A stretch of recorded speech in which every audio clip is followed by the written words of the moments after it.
አሁን እናንተ የምትፈልጉትን ፈውስ ብትሉ፣ ተአምራት ብትሉ፣ ገንዘብ ብትሉ፣ የሥራ ለውጥ ብትሉ፣ የአገር ለውጥ ብትሉ እግዚአብሔር ካንተ በላይ ማድረግ ይፈልጋል። እግዚአብሔር ግን የሚፈልገው አንድ ነገር ወደሱ ስትቀርብ ያንን የሚከለክል ነገር እንድታወጣ ይፈልጋል። ሐዋርያት ሥራ ምዕራፍ 10 ቁጥር 30 ጀምሮ ቆርኔሌዎስም እንዲህ አለው፣ ከ4 ቀን በፊት በዚህ ጊዜ ከቀኑ 9 ሰዓት በቤቴ ሆኜ እጸልይ ነበር። ድንገትም የሚያንጸባርቅ ልብስ የለበሰ ሰው መጥቶ በፊቴ ቆመና እንዲህ አለኝ፣ ቆርኔሌዎስ ሆይ ጸሎትህ ተሰምቶልሃል፣ ምጽዋትህም ለመታሰቢያ በእግዚአብሔር ፊት ደርሷል። ሰዎችንም ወደ ኢዮጴ ልከህ ጴጥሮስ የተባለውን ስምዖንን አስመጣ። እርሱም በባህር አጠገብ ባለው በቁርበት ፋቂው በስምዖን ቤት በእንግድነት አርፏል። እኔም ወዲያው ላኩብህ፣ አንተም በመምጣትህ መልካም አድርገሃል። እንግዲህ እኛ ሁላችን ጌታ ያዘዘህን ስትነግረን ለመስማት በእግዚአብሔር ፊት አለን። ቁጥር 34 ጴጥሮስም እንዲህ ሲል መናገር ጀመረ፣ እግዚአብሔር ለማንም እንዳያዳላ በእርግጥ ተረድቻለሁ። ነገር ግን እርሱን የሚፈሩትንና ጽድቅን የሚያደርጉትን ሁሉ ከየትኛውም ወገን ቢሆኑ ይቀበላቸዋል። እግዚአብሔር የሁሉ ጌታ የሆነው በኢየሱስ ክርስቶስ በኩል የላከው የሰላም የምስራች መልእክት ይሄ ነው። ቁጥር 37 ዮሐንስም ከሰበከው ጥምቀት በኋላ ከገሊላ ጀምሮ በመላው ይሁዳ የሆነውን ታውቃላችሁ። እግዚአብሔርም የናዝሬቱን ኢየሱስን በመንፈስ ቅዱስና በኃይል ቀባው። እርሱም እግዚአብሔር ከእርሱ ጋር ስለነበረ በደረሰበት ሁሉ መልካም እያደረገ በዲያብሎስም ስልጣን ስር የነበሩትን ሁሉ ፈወሰ። እርሱም በአይሁድ አገርና በኢየሩሳሌም ላደረገው ሁሉ እኛ ምስክሮች ነን። ደግሞም ሰዎች እርሱን በእንጨት ላይ ሰቅለው ገደሉት። እግዚአብሔር ግን በሦስተኛው ቀን ከሙታን አስነሳው። ቁጥር 44 ጴጥሮስ ይህንን እየተናገረ ሳለ ቃሉን በሰሙት ሁሉ ላይ መንፈስ ቅዱስ ወረደባቸው። ከጴጥሮስ ጋር የመጡት ከተገረዙት ወገን የሆኑት አማኞች ሁሉ መንፈስ ቅዱስ ስጦታ በአሕዛብ ላይ ደግሞ መፍሰሱን ሲያዩ ተገረሙ። ይሄውም በልሳን ሲናገሩ እግዚአብሔርን ሲያመሰግኑ ስለሰሟቸው ነው ይላል። አሜን። ዛሬ በእግዚአብሔር መታሰብ ይሆናል በሚል ርዕስ አካፍላለሁ። አሜን። ሌሊት ስጸልይ እግዚአብሔር ተናግሮኛል። ለአንዳንዶች እዚህ ላላችሁ የመታሰብ ወራት ደርሷል። በእግዚአብሔር የመታሰብ ወራት ደርሷል። አጠገባችሁ ያለውን ሰው የመታሰብ ወራት ደርሷል በሉልኝ። አሜን። ክብር ለጌታ። አሜን። የመታሰብ ወራት ደርሷል። በማን? በጌታ። ክብር ለጌታ ይሁን። በዚህ ክፍል ላይ ቆርኔሌዎስ የሚባል ሰው በጣም በህይወቱ የሚገርም ኳሊቲ ያለው ሰው ነው። እግዚአብሔርን አትራክት የሚያደርግ እግዚአብሔርን ወደ ህይወቱ የሚጋብዝ የህይወት ልምምድ ነበረ በዚህ ሰው ህይወት ውስጥ። ይሄ ሰው ባለስልጣን ነው። በዛ ዘመን የሮም መቶ አለቃ ነው የነበረው፣ ወታደር ነው የነበረው። ወታደር ብቻ ሳይሆን መቶ አለቃ ነው። በስሩ የሚያዛቸው ብዙ የሚያሰማራቸው ወታደሮች ነበሩ። ነገር ግን የዛ ሰው ቤት እንደ ወታደር ቤት አይደለም የነበረው። የመጀመሪያው ቆርኔሌዎስ አይሁዳዊ አይደለም፣ እስራኤላዊ አይደለም። ነገር ግን የእስራኤልን አምላክ ወይንም ያህዌን አምኖ የሚከተል ነው። በብሉይ ኪዳን ስርዓት የሚኖር ሰው ነው የነበረው። የብሉይ ኪዳንን ስርዓት የሚተገብር ሰው ነው። መንፈስ ቅዱስ ስለመውረዱ ብቻ ሳይሆን ስለመኖሩ መረጃ የሌለው ሰው ነው። ዛሬ ለአንድ ሰው ትንቢት አለኝ። ፈላጊና ተፈላጊ ይገናኛል። አሜን፣ አሜን፣ አሜን። የምትፈልጉት ብቻ ሳይሆን የሚያስፈልጋችሁ ያገኛችኋል። ጌታ ብሎኛል። ይሄን ድምጽ ሰምቻለሁ። አሜን። ጠላት ምንም ነገር ቢል ለአንዳንዶቻችሁ ዛሬ ማለዳ መታሰብ ይሆናል። በሰው አይደለም፣ በሁኔታ አይደለም፣ በእግዚአብሔር መታሰብ ሆኗል። አሜን፣ ሆኗል። ስለዚህ የመጀመሪያው የቆርኔሌዎስ የህይወቱ ኳሊቲ እግዚአብሔርን አትራክት ያደርግ። አንዳንድ ሰው ከነድካሙ የእግዚአብሔርን አቴንሽን የሚስብ ልምምድ አለ። አንዳንድ ሰው ደግሞ በርትቶም እንኳን የእግዚአብሔርን አቴንሽን ወይም እግዚአብሔርን አትራክት የሚያደርግ የህይወት ልምምድ የለው። እንደውም እግዚአብሔርን የሚያስቆጣ፣ እግዚአብሔርን የሚያበሳጭ፣ እግዚአብሔርን የሚያሳዝን የህይወት ልምምድ ነው ያለ። አንዳንድ ሰዎች ከነድካማቸው ከነውድቀታቸው እግዚአብሔርን አትራክት ያደርጉታል። አሜን፣ ክብር ለጌታ። እግዚአብሔር እነሱን ለማገዝ እነሱን ለመርዳት ከማንም በላይ የሚፈጥን ነው የሚሆን። አንዳንድ ሰዎችን እግዚአብሔር ይታገሳቸዋል። አሜን፣ ክብር ለጌታ። ጥሩ ሰዎች ሆነው ሳይሆን የእግዚአብሔርን አቴንሽን የሚስብ ህይወት ስላላቸው። አሜን። ትልቁ ኳሊቲ በህይወታችሁ መድከማችሁ አይደለም፣ መበርታታችሁ አይደለም፣ ማገልገላችሁ አይደለም፣ አለማገልገላችሁ አይደለም፣ ማግኘታችሁ አይደለም፣ ማጣታችሁ አይደለም። የእግዚአብሔርን አቴንሽን የሚስብ ህይወት ካላችሁ እናንተ የተባረካችሁ ናችሁ። ምክንያቱም መታሰብ ማለት እግዚአብሔርን አትራክት የሚያደርግ የህይወት ልምምድ እናንተ ጋር መኖሩ ነው። አሜን፣ ክብር ለጌታ። አሜን፣ በኢየሱስ ስም። ስለዚህ ቆርኔሌዎስ የእግዚአብሔርን አትራክሽን የሚስብ ነው። የመጀመሪያው የጸሎት መንፈስ አለ በዚህ ሰው ህይወት ውስጥ። በጣም ይገርማችሁ፣ ያንድ ሰሞን የጸሎት ልምምድ አይደለም ያለ። በጣም በብዙ ክርስቲያኖች ውስጥ በዚህ ዘመን አገልጋዮችንም ጨምሮ ያለው የጸሎት ችግር ምንድነው ብላችሁ ብትሉኝ፣ ጸሎታችን ኦን ኤንድ ኦፍ ነው። ያንድ ሰሞን ጾም ጸሎት፣ ያንድ ሰሞን እንቅልፍ፣ ያንድ ሰሞን ትጋት፣ ያንድ ሰሞን ጭልጥ ብሎ ከእግዚአብሔር ሐሳብ፣ ከእግዚአብሔር መንገድ፣ ከእግዚአብሔር እውነት መጉደል ነው። እግዚአብሔር ደግሞ በህይወታችን ከእርሱ ጋር ያለን ነገር ቀጣይነት እንዲኖረው ይፈልጋል። ጸሎትም ቢሆን ቀጣይነት እንዲኖረው ይፈልጋል። አገልግሎትም ቢሆን ቀጣይነት እንዲኖረው ይፈልጋል። ምክንያቱም እግዚአብሔር አገልግሎታችንን ሳይሆን መንፈሳዊ ጥያቄያችንን ሳይሆን ከእርሱ ጋር ያለንን ህብረት ይፈልገዋል እግዚአብሔር። በኤርምያስ 29 ቁጥር 11 ላይ ለእናንተ የማስባትን ሐሳብ እኔ አውቃለሁ፣ ጅማሬና ፍጻሜ ያላት የሰላም ሐሳብ እንጂ የክፉ አይደለችም ይላል። እግዚአብሔርን በጸሎት ሐሳብ አናስቀይረው። እግዚአብሔርን በትንቢት ሐሳብ አናስቀይረው። እኛንን እንጂ ወደ እግዚአብሔር ሐሳብ የምንመጣው፣ እግዚአብሔር ወደኛ ሐሳብ አይመጣም። ብንጮ ዛሬም እንኳን ላገለግል የቆምኩትኝ እግዚአብሔርን ሐሳብ ለማስቀየር አይደለም፣ እኛን ወደ እግዚአብሔር ሐሳብ ለማስቀየር ነው። አሜን በሉ። ጠገባችሁ ያለውን ሰው እንደዚህ በሉት፣ እግዚአብሔር በሉ በአንተ ምክንያት ሐሳቡን አይቀየርም። አንተ ግን በሉ በእግዚአብሔር ምክንያት መንገድን ትቀይራለህ፣ ሐሳብን ትቀይራለህ፣ መታሰብ ይሆናል። እልልታ ጭብጨባ ለጌታ ክብር ይሁን። እንግዲህ ይሄ ቆርኔሌዎስ የመጀመሪያው የጸሎት ህይወቱ ነው። በየቀኑ ይጸልያል። በየቀኑ መጸለይ ብቻ ሳይሆን የጸሎት ሰዓቱ የተወሰነ የታወቀ ነው። እሱ ብቻ አይደለም የሚጸልየው፣ በቤቱ ያሉት ሁሉ የጸሎት ልምምድ አላቸው፣ የጸሎት መንፈስ አላቸው። ይኸውላችሁ ጸሎት እግዚአብሔርን መጨቅጨቅ አይደለም። ጸሎት በእግዚአብሔር ፊት 30 ጥያቄ ይዞ መቅረብ አይደለም። በጣም የተዛባ የጸሎት መረዳት አለ። በተለይ በእኛ ሀገር በቤተ ክርስቲያን ጸሎት እንደዛ አይደለም። እግዚአብሔር ይኸውላችሁ እናንተ የምትቀርቡበትን ጉዳይ በሚጣፍጥ አማርኛ ከመናገራችሁ በፊት ያውቀዋል እግዚአብሔር። ለአንዳንድ ሰው ጸሎት በሚያባብል ቋንቋ ለእግዚአብሔር ማስረዳት ይመስለዋል። አይደለም። እግዚአብሔርዬ እኔ እኮ እንደዚህ የሆንኩት ወይዬ እንደዚህ ኖ እግዚአብሔር በእንደዛ ልቡ የሚባባረል ገና ሳትለምኑት የሚያስፈልጋችሁን ነገር ምን ይላል ያውቃል። ወደ እግዚአብሔር ስንቀርብ እግዚአብሔር በእኛ ህይወት ውስጥ የምንጠይቀውን ነገር እንዳይፈጸም የሚከለክሉ ነገሮችን እንድናወጣ ነው እግዚአብሔር የሚፈልገው። ከማናችንም በላይ እግዚአብሔር በእኛ ህይወት መስራት ይፈልጋል።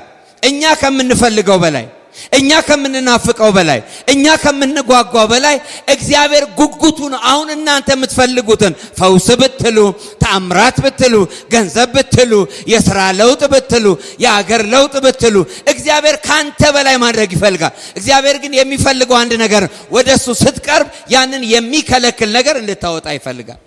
አሜን በሉ ባካችሁ። አሜን በሉ ባካችሁ።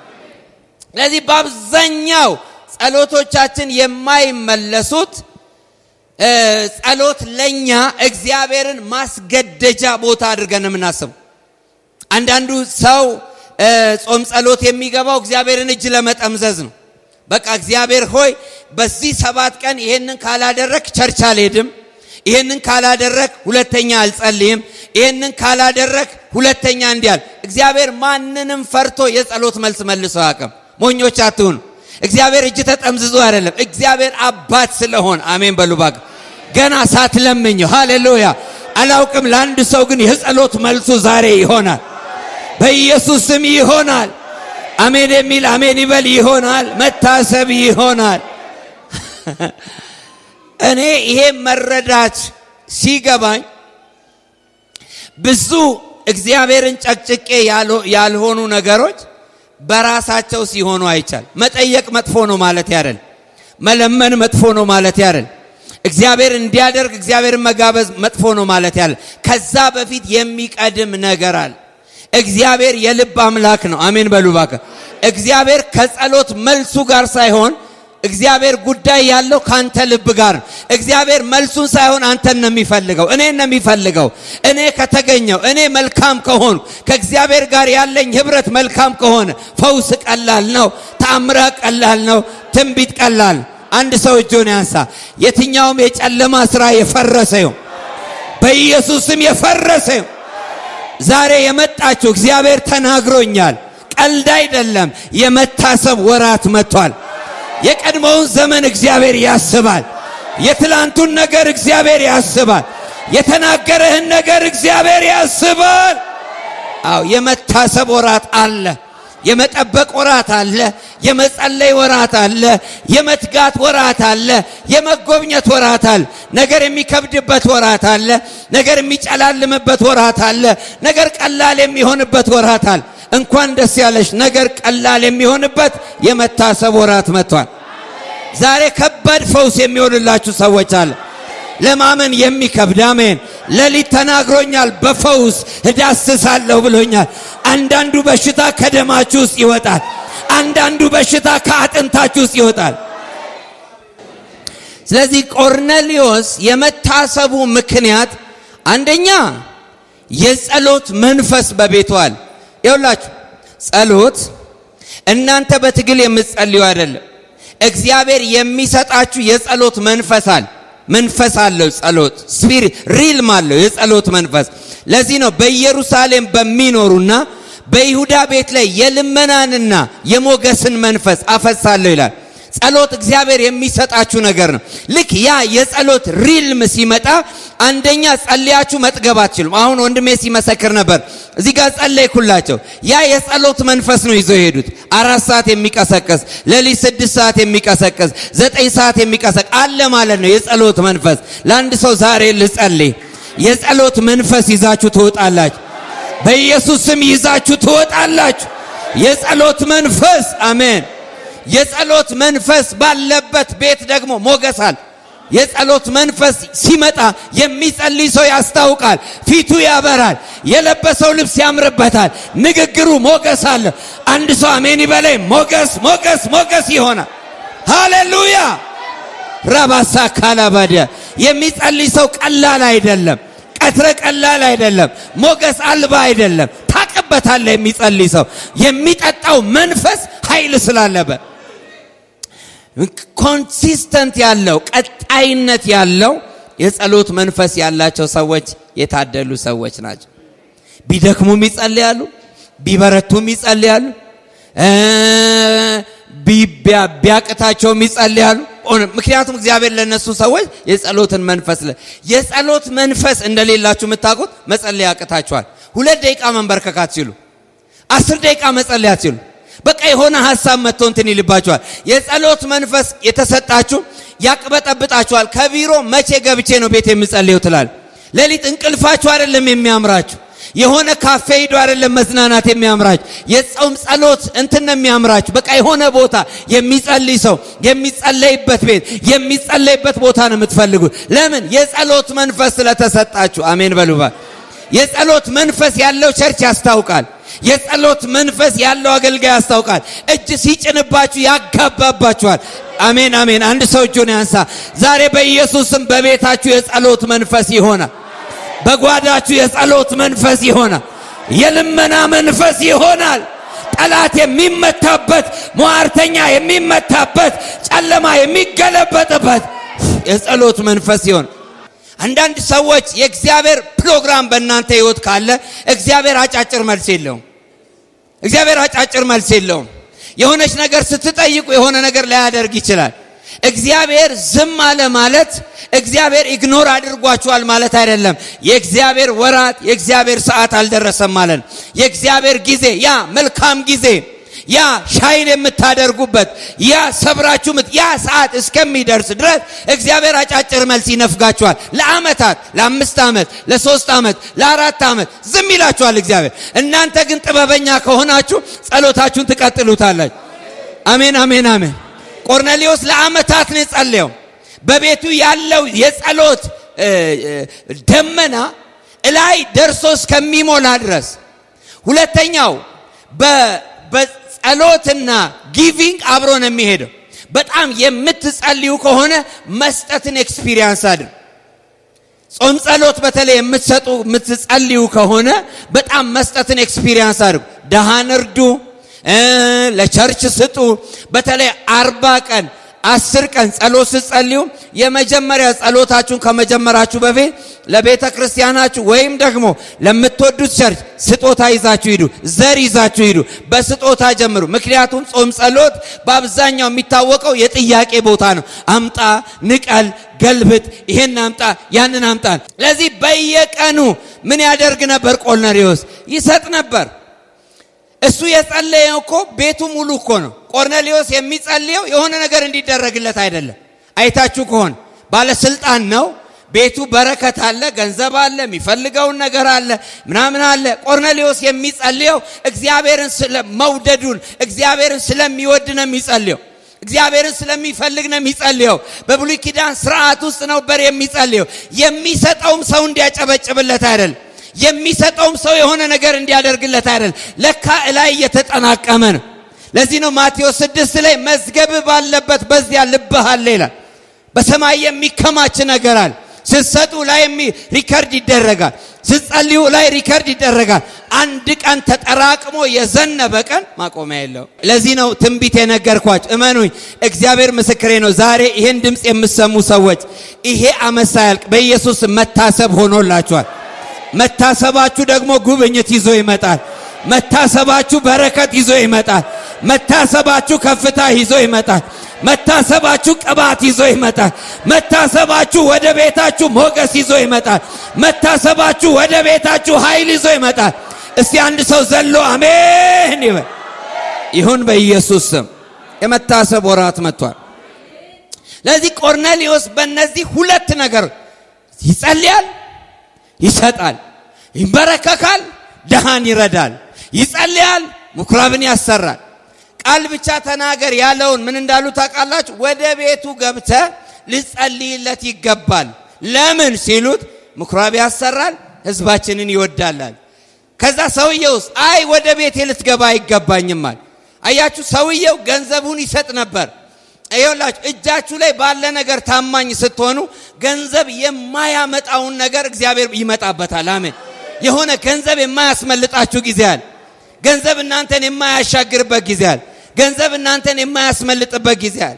ያን ጊዜ ጌታ ይመጣል። አሜን። ይሄ ሰው ምኩራብ በመስራት ቸርች በመርዳት የእግዚአብሔርን ሕዝብ በመውደድ ነው ዘመኑን ያሳለፈው።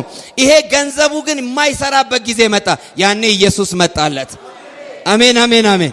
አጠገባችሁ ያለውን ሰው እንደዚህ በሉ፣ አንተ ባለህ ነገር ስትታመን በሉ፣ እግዚአብሔር ደግሞ በሉ ገንዘብ በማይረዳ ሰዓት ይመጣል በሉ። እና ጨብጭብ እስቲ፣ እልልታ ጭብጨባ ለእግዚአብሔር ክብር ይሁን።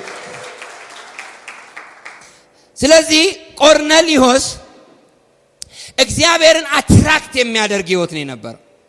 ማለት በቃ እግዚአብሔር ይሄንን ሰው ለመጎብኘት፣ ይሄንን ሰው ለማንሳት፣ ይሄንን ሰው ይኸውላችሁ አሁን ያላችሁበት ሌቭል አይደለም።